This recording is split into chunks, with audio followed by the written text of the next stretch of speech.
On January 20th, my family and I got up at 5:45 a.m. to see Barack Obama become the 44th President of the United States.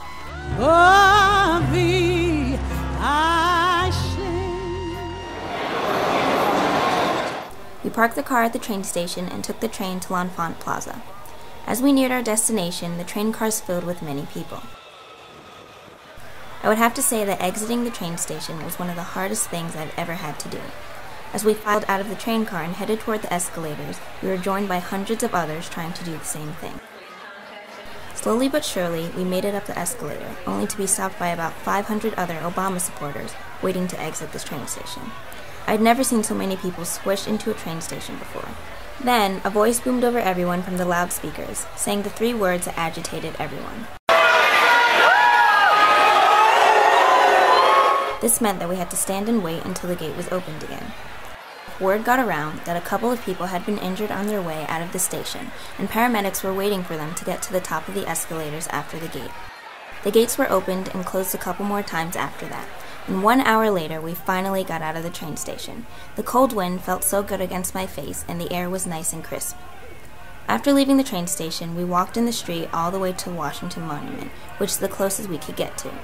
Settled at the base of the monument, we had a nice view of the Washington Capitol, where Obama was sworn in, and of the Jumbotrons, large screens that gave close-ups of the inauguration.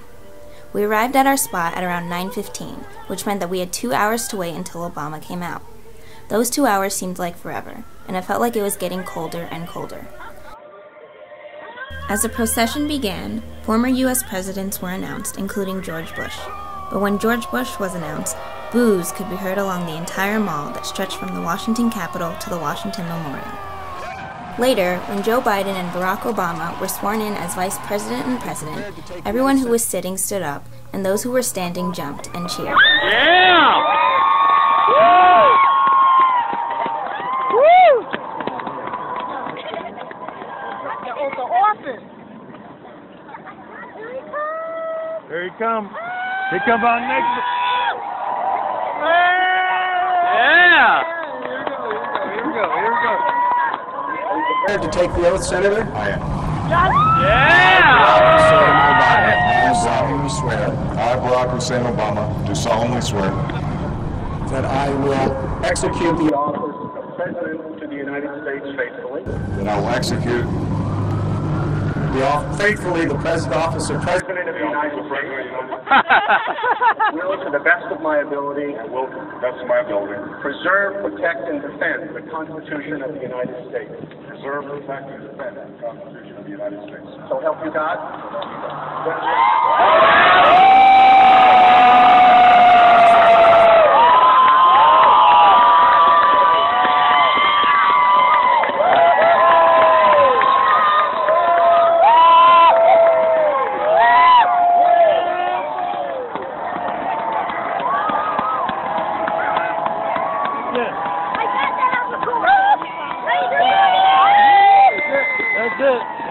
It's all easy.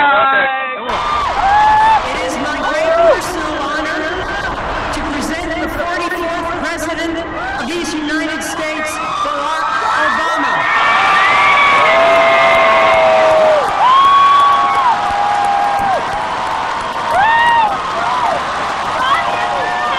That's crazy.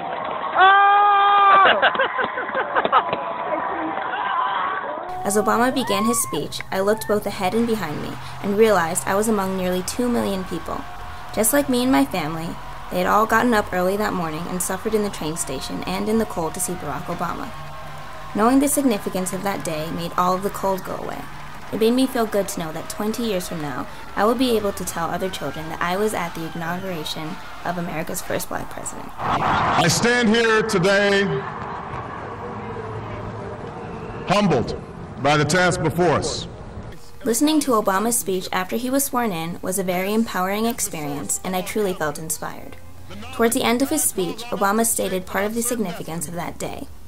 This is the meaning of our liberty and our creed, why men and women and children of every race and every faith can join in celebration across this magnificent mall, and why a man whose father less than 60 years ago might not have been served in a local restaurant can now stand before you to take a most sacred oath.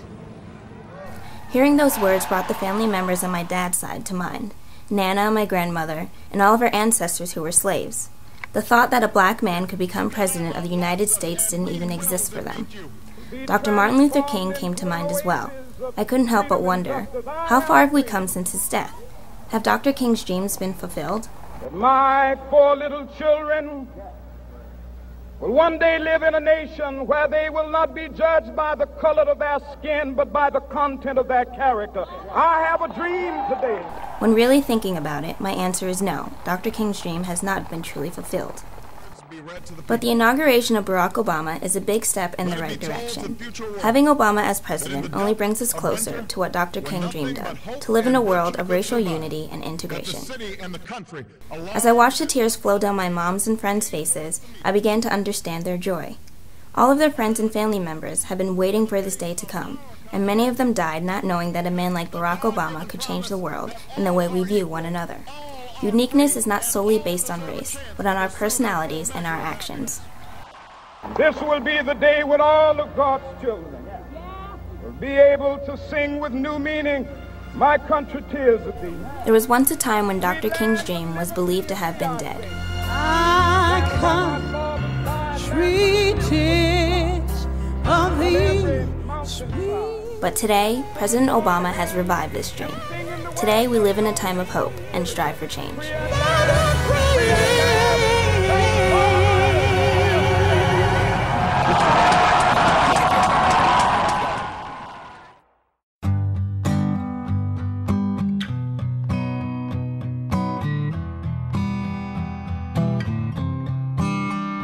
It was a creed written into the founding documents that declared the destiny of a nation.